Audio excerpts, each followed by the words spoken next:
Good day, everyone. Welcome to part B of lecture number 18. In part A, we were discussing about pipelining. So we introduced pipelining and pipeline diagram. Basically, we were discussing about an idle pipeline. So what is an idle pipeline? Okay, so idle pipeline has following features. First of all, it is saying, idle pipeline is saying that there are uniform sub-operations. Okay. So what is the meaning of uniform sub-operation is? It was saying that an instruction can be divided into sub-operations, for example, sub-operation 1, 2, 3, okay, and these sub operations are uniform in a sense that they are taking same amount of time. Okay, so if we have 5 stages in the pipeline, then each stage, since each stage was processing a sub operation, for example S1, S2 and S3, so each station is taking the same time. Okay, for simplicity, we can say each stage was taking 1 cycle of time. The second thing that idle pipeline was assuming that the operations are independent.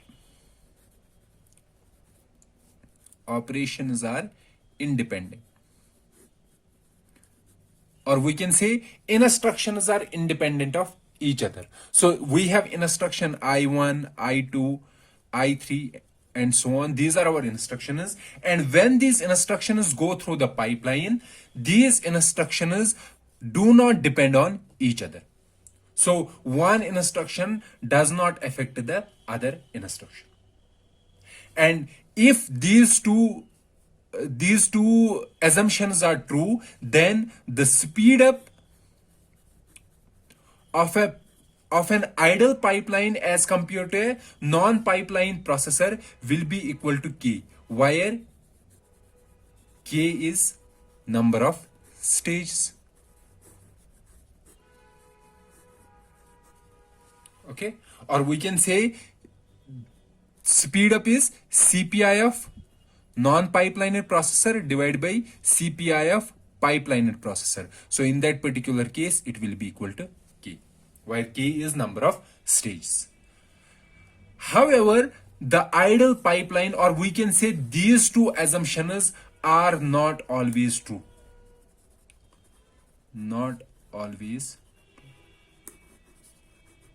So our pipeline is not an idle pipeline. Basically, our pipeline, realistic pipeline, it does not obey both these assumptions. So what that means? So first assumption, what was the first assumption? The first assumption was uniform sub operations. However, the instruction, when instruction is divided into sub operations, these sub operations are not identical.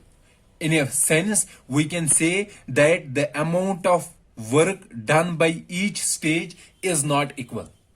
Some stages are taking less time and some stages are taking more time. For example, add can be divided into following sub operations: S1, S2, S3, S4.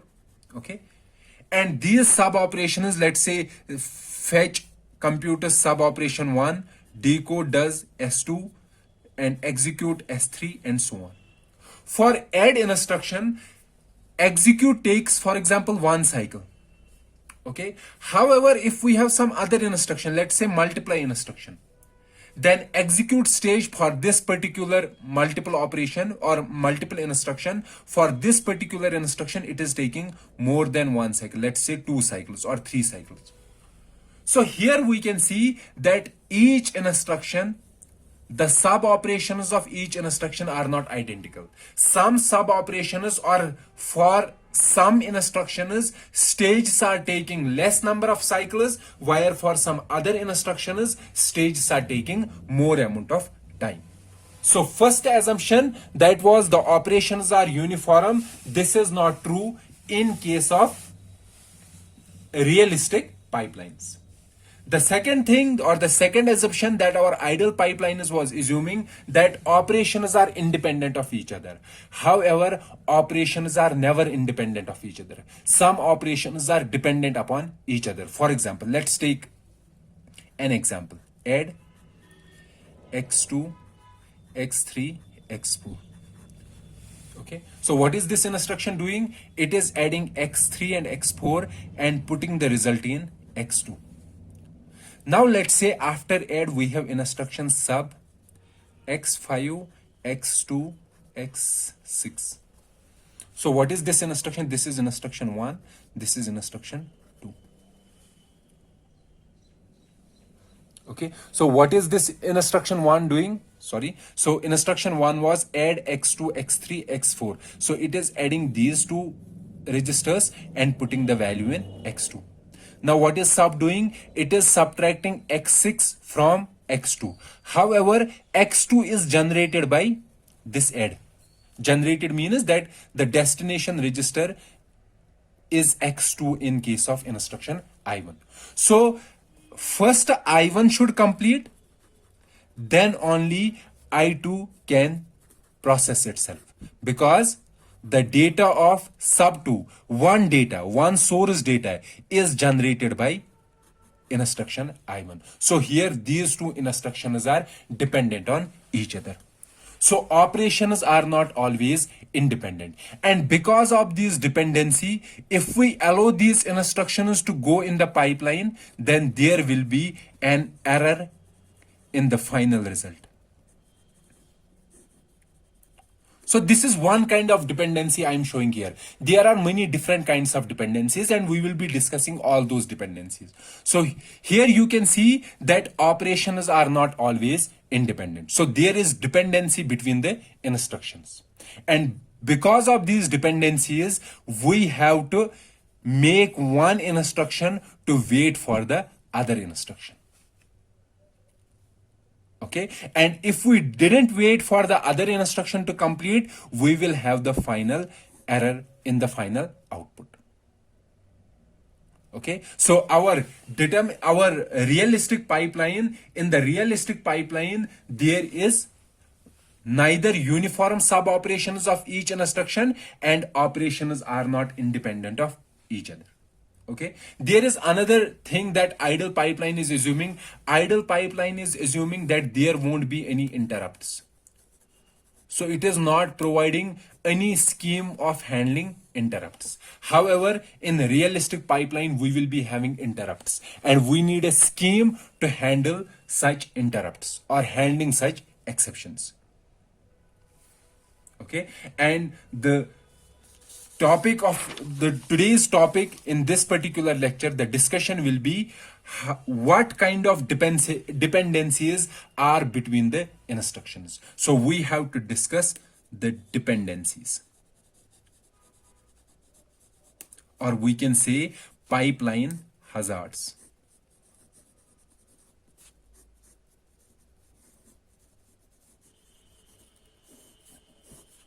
So we will first discuss what are the different kinds of hazards. And if we didn't, or we can say what are the different kinds of dependencies. And if we didn't take care of such dependencies, there will be an error in the final result. So we have to first discuss the dependencies, then we have to discuss how can we handle those dependencies. So first we'll be discussing, so first we will discuss hazards. Okay, different kinds of hazards. Then we will see the effect of hazards on performance of a processor. Okay, and we will compare the performance with respect to an idle pipeline. And third, then we will give the solutions of handling these hazards. And using those solutions, we can improve the performance. And as I said, for an idle pipeline, speed up is equal to K, where K is the number of stages. However, for a realistic pipeline, speed up is less than K.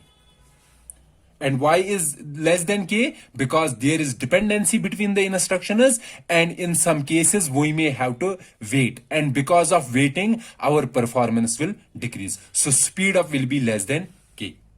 And in the solution is, when we are providing solutions for the hazards, our aim will be to increase the speed up and to make it close to k. That will be our aim. So let's first discuss these dependencies, or which are also called hazards. So what is a dependency, or what is an hazard? A hazard is a scenario in which one instruction has some dependency on subsequent instructions. So this is a simplified definition of a hazard or dependency. So what is a hazard? A hazard is a scenario in which one instruction has some dependency on subsequent instruction, and because of this dependency the instruction is not allowing the subsequent instruction to proceed. For example, if we have instruction I1 and instruction I2, let's say I2 is dependent on I1, okay, then this I1 will make this instruction to wait. It won't allow this instruction to go into the pipeline till this instruction is completed. So there is a hazard, or we can say there is a dependency.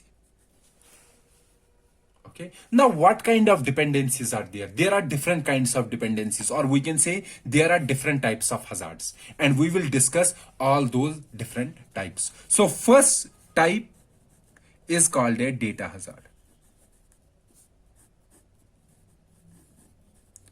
Data hazard, or it is also called, as I said, hazard is also called a dependency. It is also called a data dependency. So as the name suggests, the data hazard or data dependency will be there when instruction in I1 and I2, let's say these are two instructions, when the data of I2 or the data of I2 is dependent on I1. Okay. Data, what is the data? Data is basically the operands. So here also operands. When they have some dependency in terms of these operands, then it comes under the data dependency. Let's take an example. So let's say I1 is add x1 or x2, x3, x4. And I2 is subtract x5, x6, x2. Okay, fine. So let's say we will allow these instructions to go into the pipeline. So this will be our pipeline. So we will make a pipeline diagram: instruction fetch, then operand fetch or decode, then execute, then memory access, then a write back. Okay, let's say x1, x2 is equal to 2. Initially, x3 is equal to 3, x4 is equal to 5, x5 is equal to 6, x6 is equal to 7. Okay, let's assume these are the values. Fine. So it is cycle 1, cycle 2, cycle 3, cycle 4, 5, 6, 7, 8. Let's see in the first cycle what will happen. Instruction I1 will be fetched. Okay, so this is the first cycle. Now in the second cycle, what will happen? I1 will move to operand fetch and I2 will be fetched. Okay, in this operand fetch stage, what are we doing? Basically, we are fetching the operands. So for instruction I1, we have to fetch the operands. And what are the operands here? So we have to fetch the source operands, not the destination. So we will get value of x3 and value of x4. So I1 will get value of x3 and x4. How will it get a value of x3 and x4? By accessing the register file. So from the register file, it will get value of x3 and it will get value of x4. So it will get value of x3 as equal to 3 and value of x4 is equal to 5. Okay. Now, let's say up to this point, what is there in the x2? X2 is still 2. Okay. So now I1 will move to execute and I2 will move to operand fetch. Fine. Now I1 will be executed. Executed means what will happen in the execute stage? In the execute stage, operands, source operands will be operated based on the operation. So what is the operation? Add. And what are the source operands? x3 and x4. And what is their value? 3 and 5. So they will be operated. And what will be the operation? 3 plus 5. So it will give result as 8. So in I1, the result is 8. Okay, 5. Now let's see in the third cycle, what is I2 doing? I2 is doing operand fetch. So it will fetch operands. So what are its operands? Source operands, x6 and x2. So it will fetch x6 and x2. So what is x6? X6 is 7. And what is x2? X2 is 2. Okay, so it will fetch these operands, 7 and 2. Now I1 will move to memory access, I1, and I2 will move to execute. So what will I2 do? What is I2 doing in fourth cycle? It is in execute stage. So it will apply the operation on the operands. So what are operands? 7 and 2. And what is the operation? Subtract. So it will have x6 minus x2. What is x6 minus x2? 7 minus 2 is 5. So it will have result 5. Okay. Now in the fifth stage, in the fifth cycle, I1 will move to write back and I2 will move to memory access. Now I1, in the write back stage or register write back, what are we doing? In the register write back, we are storing the result in the register. So what is the result of I1? The result of I1 is 8. So it will write value 8 into its destination. And what is destination? X2. So it will write 8 into X2. Okay. And now after the fifth cycle, it will get completed. Now I2 will move to write back.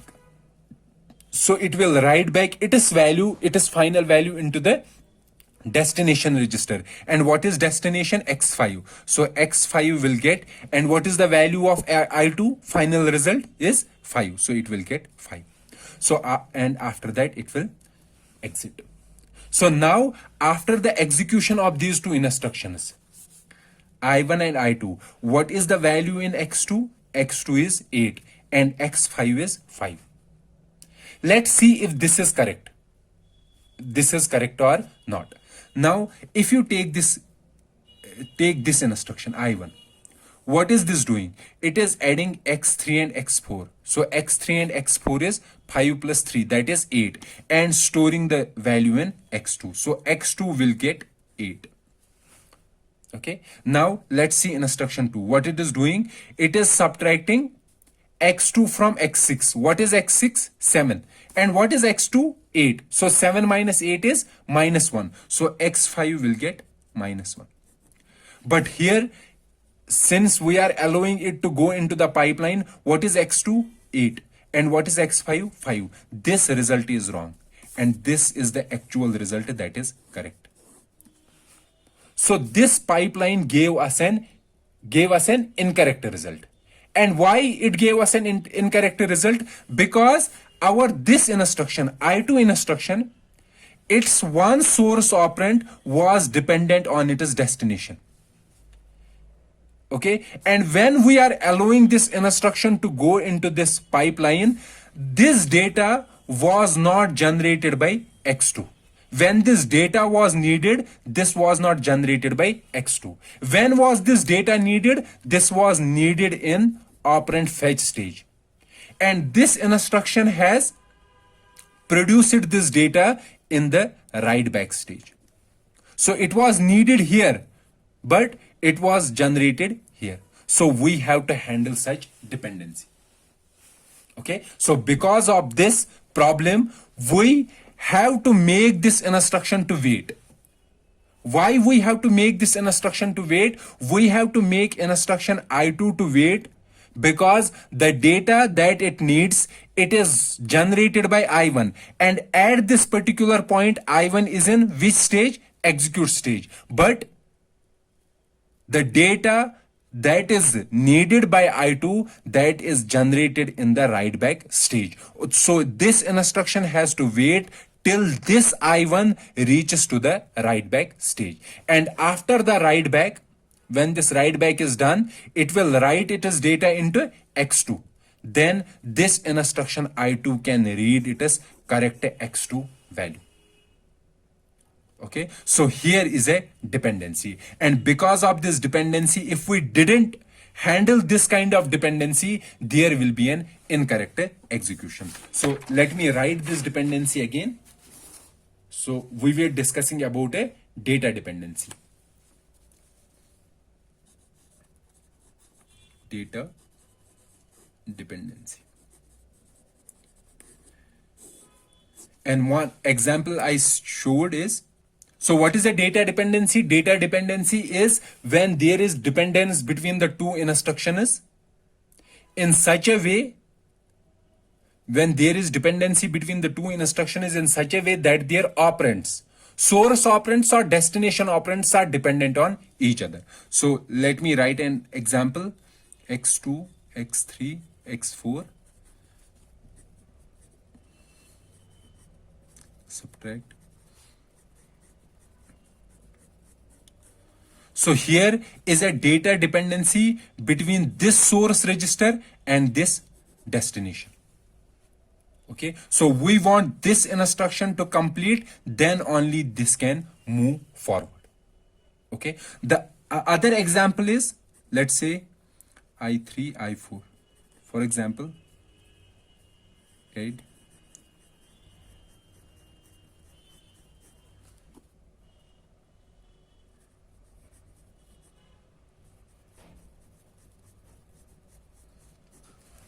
Okay, let me write, let's suppose x1 is 1, x2 is 2, x3 is 3, x4 is 4, x5 is 5, x6 is 6. Okay, now when this instruction is executed, what will the final output? X3 will be equal to x5 plus x6. x5 plus x6 will be 11. Okay, now after this instruction, which instruction is getting executed? This particular instruction. So what will be the value in x3?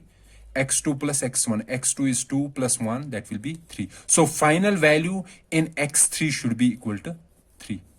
Final value.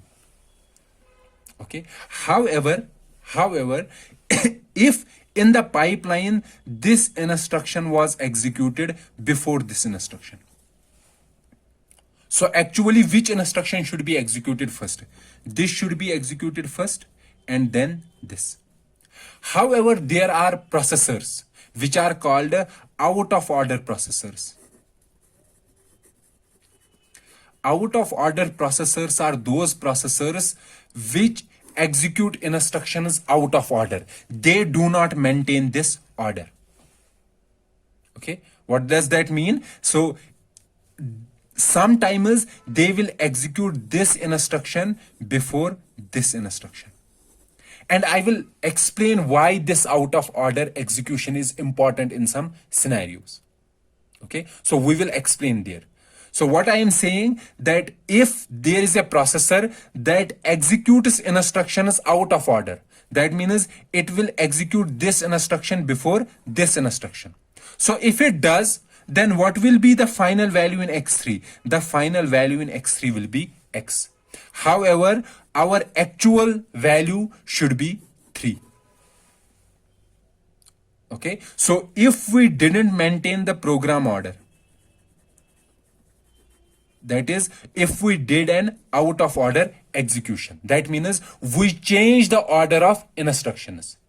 And if there is such kind of dependency where these two destination registers are same, between two instructions, subsequent two instructions, and if we are changing the order of these instructions, this and this, then the final result will be incorrect. The final result should have been 3. However, because of change in order, final result will become 11 and we will have an incorrect final result.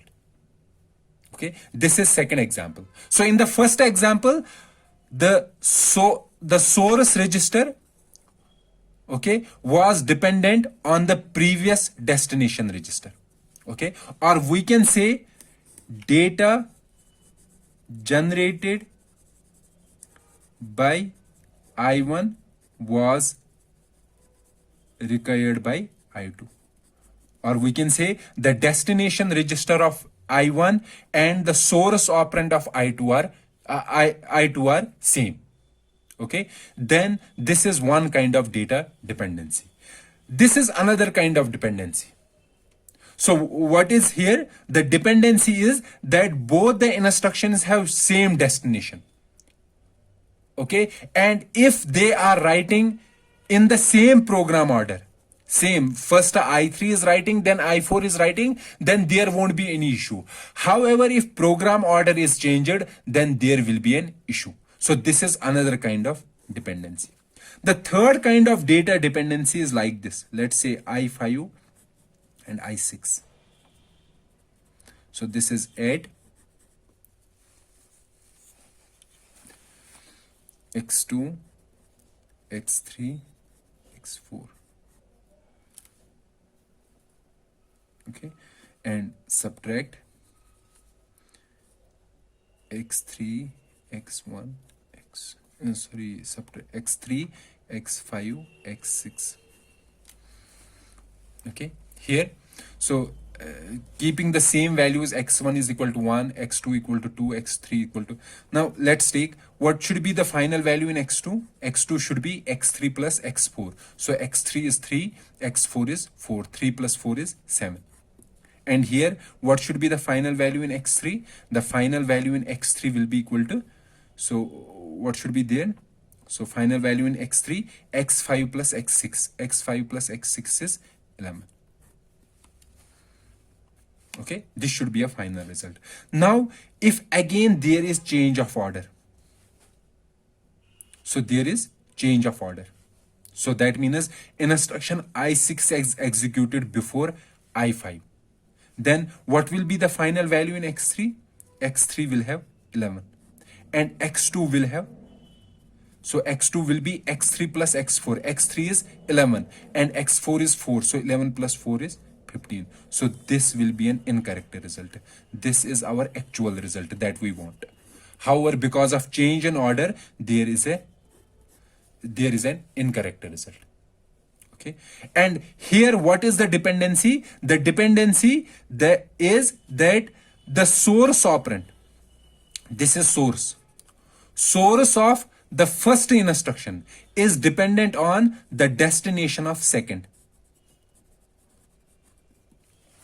So this is opposite. This one I5 I6 dependency is opposite to I1 I2. So here destination, the source of second instruction was dependent on destination of first.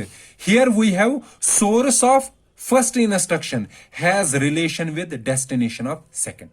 In both these cases, the second one and third one, here we will be having incorrect result only if there is change in program order. However, if there is no change in program order, we won't be having any result. We won't be having any problem if the program order is maintained. However, if there is change in program order, then only we will be having a problem. Okay, so in these particular cases. So these are the three different types of dependencies. This dependency, the first dependency. So what is the first dependency? So here we want to write data in x2 and that data is needed by I2. So I2 reads this data and it wants a data that is written by which? I1. So I1 writes x2 and I2 reads x2. So this is read after write dependency. So which one? The first case. The first case is, so we have to read, so I2 has to read x2 after it is written by I1. So it is called a read after write dependency. So we also called it raw dependency. The second dependency. In the second dependency, the dependence is on the destination registers, and both these instructions are writing data in these destination registers. So these are called write after write. We have write, and after that we have write to the same register. So it is called write after write dependency.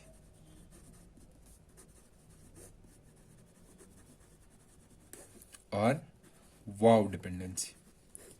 And the third is, so if you see the third case is that instruction I2 reads, the first instruction reads the data that is written by the second instruction. So after write, we have read. So we will say write after read dependency.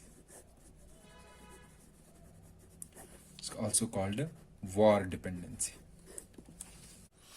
These two dependencies are when we change program order. Okay, and this particular dependency is irrespective of program order, what program order you are doing. Okay, so if we have a processor where program order is not changed, these two dependencies or these two hazards won't happen there. However, this hazard will be present. Moreover, if you can see these two clearly, for example, with some more analysis, you can see that we can easily avoid these two dependencies. For example, instead of using x3, we can use some other register. Let's suppose x7. And here also, instead of using x3, we will use x8. Then we can easily remove these two dependencies. However, this particular dependency cannot be removed. Why? Because if you change x3 here, this is also the same. It will be x3 here also, and the dependency will remain. Okay, so these two dependencies, wow dependency and war dependency, they are because of lesser number of registers. Since we have only, let's say, 16 registers, then in most of the cases we are repeatedly using the same registers. For example, repeatedly using the same x3 register. So however, if we have a large number of registers, so instead of using x3 again, we could have used some other register. So these two dependencies, as I said, they are because of change in program order and limited number of registers. So having large number of registers, these can be easily avoided. So these are not the actual dependencies. They are because of limited number of registers. So I will name these. So raw dependency is called a true dependency, or it is also called a flow dependence.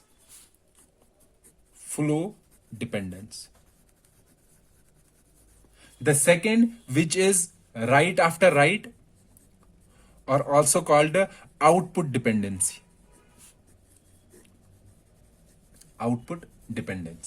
And the third one, war, this is called anti-dependence.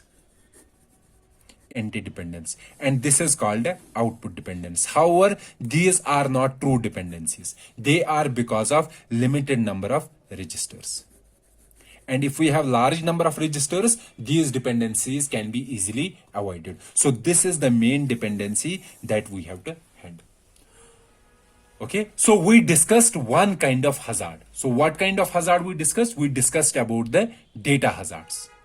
okay, and different types of data hazards. It is just a discussion about what are the different types of dependencies. Then our discussion will be what will be the effect of these dependencies. Okay, so in the next lecture we will start with the effect of raw dependency. Okay, let's leave these two dependencies because these two dependencies are not very important. Let's see what is the effect of raw dependence on the performance.